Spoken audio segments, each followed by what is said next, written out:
नमस्कार। देश में इस समय चुनावी सरगर्मियां जोरों पर हैं। प्रधानमंत्री नरेंद्र मोदी ने रविवार को राजस्थान में कांग्रेस पर जमकर निशाना साधते हुए कहा कि अगर कांग्रेस सत्ता में आती है तो वह लोगों की संपत्ति को मुसलमानों में बांट देगी। और इस दौरान पीएम मोदी ने पूर्व प्रधानमंत्री मनमोहन सिंह के 2006 के एक बयान का जिक्र किया था। पीएम मोदी का दावा है कि मनमोहन सिंह ने यह कहा था कि देश की संपत्ति पर पहला हक मुसलमानों का है।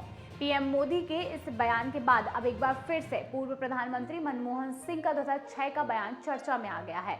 पूर्व पीएम ने 9 दिसंबर 2006 को 11वीं पंचवर्षीय योजना और विकास पर चर्चा के लिए राष्ट्रीय विकास परिषद की 52वीं बैठक को संबोधित किया था। इस दौरान उन्होंने अपने संबोधन में समाज के सभी पिछड़े और अल्पसंख्यक वर्गों के विकास में समान हिस्सेदारी सुनिश्चित करने के लिए उनके सशक्तिकरण की बात कही थी। मनमोहन सिंह ने राष्ट्रीय विकास परिषद की बैठक को संबोधित करते हुए ये कहा था कि मेरा मानना है कि हमारी सामूहिक प्राथमिकताएं बहुत स्पष्ट हैं। कृषि, सिंचाई एवं जल संसाधन, स्वास्थ्य, शिक्षा, ग्रामीण इंफ्रास्ट्रक्चर में निवेश, अनुसूचित जाति एवं अनुसूचित जनजाति और अन्य पिछड़ा वर्ग, अल्पसंख्यकों, महिलाओं एवं बच्चों के उत्थान के लिए कार्यक्रम हमारी प्राथमिकताएं हैं। वहीं अनुसूचित जाति एवं अनुसूचित जनजातियों के लिए योजनाओं को नए सिरे से तैयार करने की जरूरत है। हमें ये सुनिश्चित करने के लिए नई योजनाएं बनानी होंगी कि अल्पसंख्यकों, विशेष रूप से मुस्लिमों को विकास में समान भागीदारी मिले। संसाधनों पर पहला हक उन्हीं का होना चाहिए।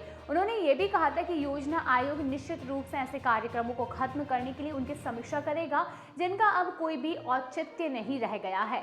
लेकिन हम इस तथ्य से बच नहीं सकते कि आगामी भविष्य में केंद्र के संसाधनों का विस्तार होगा और राज्यों की जिम्मेदारियां बढ़ेंगी। उन्होंने कहा था कि 11वीं पंचवर्षीय योजना ऐसे पड़ाव पर शुरू हो रही है जब हमारे देश की आर्थिक समस्या और क्षमता ने हमारे संस्थापकों के सपनों को साकार करना संभव बनाया है।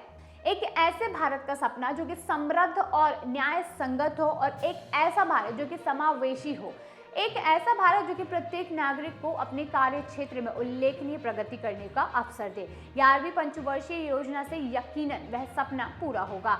यह हमारे लोगों की उम्मीदों और आकांक्षाओं पर खरा उतरेगा। उस समय भी मनमोहन सिंह के इस बयान पर विवाद हुआ था। इसके बाद 10 दिसंबर को प्रधानमंत्री कार्यालय की ओर से स्पष्टीकरण जारी किया गया था। इस स्पष्टीकरण में कहा गया था कि पीएम ने अल्पसंख्यकों के सशक्तिकरण की बात की है, लेकिन इसे गलत संदर्भ में पेश किया गया है। प्रधानमंत्री नरेंद्र मोदी ने रविवार को राजस्थान के बांसवाड़ा में चुनावी रैली को संबोधित करते हुए ये कहा था कि अगर कांग्रेस सत्ता में आती है तो वह कांग्रेस यानी कि जो लोगों की संपत्ति है वह मुसलमानों में बांट देगी। और उन्होंने ये भी कहा कि पूर्व प्रधानमंत्री मनमोहन सिंह की सरकार ने ये कहा था कि देश की संपत्ति का पहला अधिकार मुसलमानों का है। पीएम मोदी ने रैली में ये कहा था कि शहरी नक्सली मानसिकता मेरी माताओं और बहनों का मंगलसूत्र भी नहीं छोड़ेगी।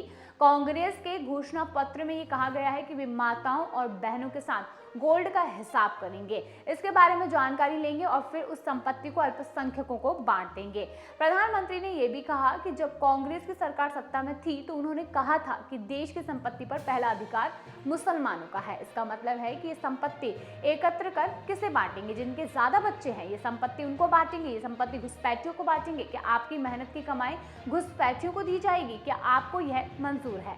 आपको बताते हैं कि सभा को संबोधित करते हुए प्रधानमंत्री नरेंद्र मोदी ने कांग्रेस पर जमकर निशाना साधा और अब इसके बाद से पीएम मोदी का ये वीडियो सोशल मीडिया पर जमकर वायरल हो रहा है, जहां पर लोग एक से बढ़कर एक कमेंट करते हुए भी नजर आ रहे हैं।